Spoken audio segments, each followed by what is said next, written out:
Hello dears, പുതിയൊരു വീഡിയോയിലേക്ക് സ്വാഗതം. അപ്പോൾ ഇന്ന് ഞാൻ ഉണ്ടാക്കാൻ പോകുന്നത് നമ്മുടെ നേന്ത്രപ്പഴം കൊണ്ട് നല്ല സോഫ്റ്റ് ആയിട്ടുള്ളൊരു നൂലുപുട്ടാണ്. നമ്മുടെ ഇടിയപ്പം അല്ലെങ്കിൽ ഞങ്ങളിവിടെ നൂലുപുട്ട് എന്നൊക്കെ പറയും. അപ്പോൾ അത് നമുക്ക് വളരെ പെട്ടെന്ന് തന്നെ ഉണ്ടാക്കാം. അതുപോലെ തന്നെ നല്ല ടേസ്റ്റിയാണ്, അതുപോലെ തന്നെ ഹെൽത്തിയാണ്. കുട്ടികളെയൊക്കെ നമുക്ക് നേന്ത്രപ്പഴം കഴിപ്പിക്കാൻ നല്ല റെഡിയാണ് ഈ ഒരു നൂലുപുട്ട്. അപ്പോൾ എങ്ങനെ ഉണ്ടാക്കുന്നത് നോക്കാം. അപ്പോൾ ആദ്യം നമ്മൾ നന്നായിട്ട് പഴുത്ത പഴം നോക്കിയെടുക്കാം. അതുപോലെ നല്ല മൂത്ത് പഴുത്ത് നോക്കുക, അല്ലെങ്കിൽ ഒരു പുളിയായിരിക്കും. അപ്പോൾ അതുപോലെ നമ്മൾ നന്നായിട്ട് കഴുകി നമ്മൾ കട്ട് ചെയ്ത് ഇഡ്ഡലിത്തട്ടിൽ വെച്ച് കൊടുക്കുക. നന്നായിട്ട് അത് പുഴുങ്ങി വേവിച്ചെടുക്കാം. ഒരു 10-20 മിനിറ്റ് നന്നായിട്ട് നല്ല തീയിൽ വേവിച്ചെടുത്താൽ മതി. അപ്പോൾ ഇത് ഏതാണ്ട് വേവായിട്ടുണ്ട്. ഇനി നമുക്ക് തോല് കളഞ്ഞ് വയ്ക്കാം, പെട്ടെന്ന് തണുത്ത് കിട്ടിക്കോളും. എന്നിട്ട് അതിൻ്റെ ഉള്ളിൽ ആ സീഡ്സൊക്കെ നമ്മളൊന്ന് കളഞ്ഞതിന് ശേഷം മിക്സിയിലേക്ക് ഇട്ട് കൊടുക്കാം. ഇത് കണ്ടില്ലേ, പഴുത്ത നമ്മൾ പുഴുങ്ങി കഴിഞ്ഞാൽ അതിൻ്റെ ഉള്ളിലത്തൊക്കെ വേഗം കിട്ടും. അപ്പോൾ നമ്മളിതുപോലെ കളഞ്ഞ് മിക്സിയിൽ നന്നായിട്ട് ഇതുപോലെ ഒന്ന് അടിച്ചെടുക്കാം. ഇനി പഴത്തിന് വലിയ മധുരമൊന്നും ഇല്ലയെന്നുണ്ടെങ്കിൽ നമുക്ക് കുറച്ച് പഞ്ചസാര ചേർത്ത് കൊടുക്കാം, ഓപ്ഷണലാണ്. ചേർത്ത് കൊടുത്താൽ ഒന്നുകൂടി ടേസ്റ്റിയാണ്. ഇനി നമുക്കിതിലേക്ക് നമ്മുടെ അരിപ്പൊടി ഇട്ട് കൊടുക്കാം. ഞാൻ ഈ ഒരു സ്പൂണിന് ഒരു 9 സ്പൂണോളം ഇട്ട് കൊടുത്തിട്ടുണ്ട്. അങ്ങനെ ആകുമ്പോൾ ഒരു 9 നൂലുപുട്ട് വരെ നമുക്ക് മീഡിയം സൈസിലുള്ളത് നമുക്ക് ഉണ്ടാക്കിയെടുക്കാം.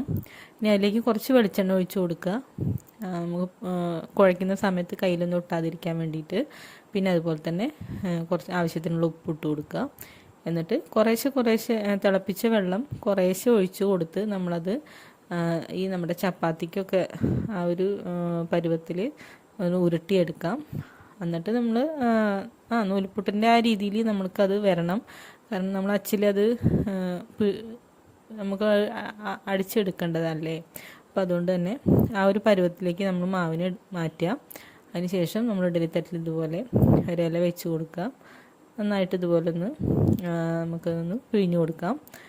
എന്നിട്ട് കുറച്ച് തേങ്ങ ചിരകിയത് കൂടെ നമുക്ക് ഫില്ല് ചെയ്ത് കൊടുക്കാം. ഇനി നമുക്ക് പെട്ടെന്ന് ആയി കിട്ടണമെന്നുണ്ടെങ്കിൽ മുകളിലൊരു തട്ടും കൂടി വെച്ച് കൊടുത്ത് നമ്മളിതുപോലെ ചെറിയ നൂൽപുട്ട് നമുക്ക് ഉണ്ടാക്കിയെടുക്കാം. ഇതിൻ്റെയും മുകളിൽ നമ്മൾ തേങ്ങ ചിരകിയത് ചേർത്ത് കൊടുക്കുക. ഇനി വേണമെങ്കിൽ ഏലക്കാപ്പൊടിയൊക്കെ ഉണ്ടെന്നുണ്ടെങ്കിൽ ആ ഒരു തേങ്ങയുടെ കൂടെ അതുകൊണ്ട് മിക്സ് ചെയ്ത് കൊടുത്താൽ ഒന്നുകൂടി ടേസ്റ്റിയാണ്. അപ്പോൾ അത് നമ്മുടെ ടേസ്റ്റ് പോലെ ചെയ്യാം. അപ്പോൾ ഇത് നമ്മളിതിങ്ങനെയൊക്കെ ചെയ്തിട്ടുണ്ട്. ഇനി നന്നായിട്ട് അടച്ച് വെച്ച് നമ്മൾ സാധാ നൂൽപുട്ട് വേവിക്കുന്ന പോലെ തന്നെ ഒരു 5 to 7 അല്ലെങ്കിൽ 8 മിനിറ്റ്സ് വരെയൊക്കെ നമ്മൾ നന്നായിട്ട് തിളപ്പിച്ച് അതൊന്ന് വേവിച്ചെടുക്കാം. അതിനുശേഷം ഇപ്പോൾ അതേ നമ്മുടെ 2 ഇതിലായിട്ടുള്ള നൂൽപുട്ട് നമുക്ക് കിട്ടിയിട്ടുണ്ട്. ഇനി ഇത് നമുക്ക് പ്ലേറ്റിലേക്ക് മാറ്റാം. അപ്പോൾ ഇതിൻ്റെ കൂടെ നമുക്ക് വേണമെങ്കിൽ ചട്നി ഉപയോഗിക്കാം, അല്ലെങ്കിൽ നോൺ കറി, അതായത് ചിക്കൻ കറി, അതുപോലെ അങ്ങനത്തെ കറി, നമ്മുടെ മുട്ടക്കറിയൊക്കെ ഉണ്ടെങ്കിൽ ഒന്നുകൂടി ടേസ്റ്റിയാണ്. അപ്പോൾ മധുരമൊക്കെ ഇട്ടിട്ടുണ്ടെങ്കിൽ നമുക്ക് ഇതിൻ്റെ കറിയുടെ ആവശ്യമൊന്നുമില്ല, നേരാണ് കഴിച്ചാൽ മതി. അപ്പോൾ വളരെ ടേസ്റ്റിയാണ്, അതുപോലെ തന്നെ ഹെൽത്തിയാണ്.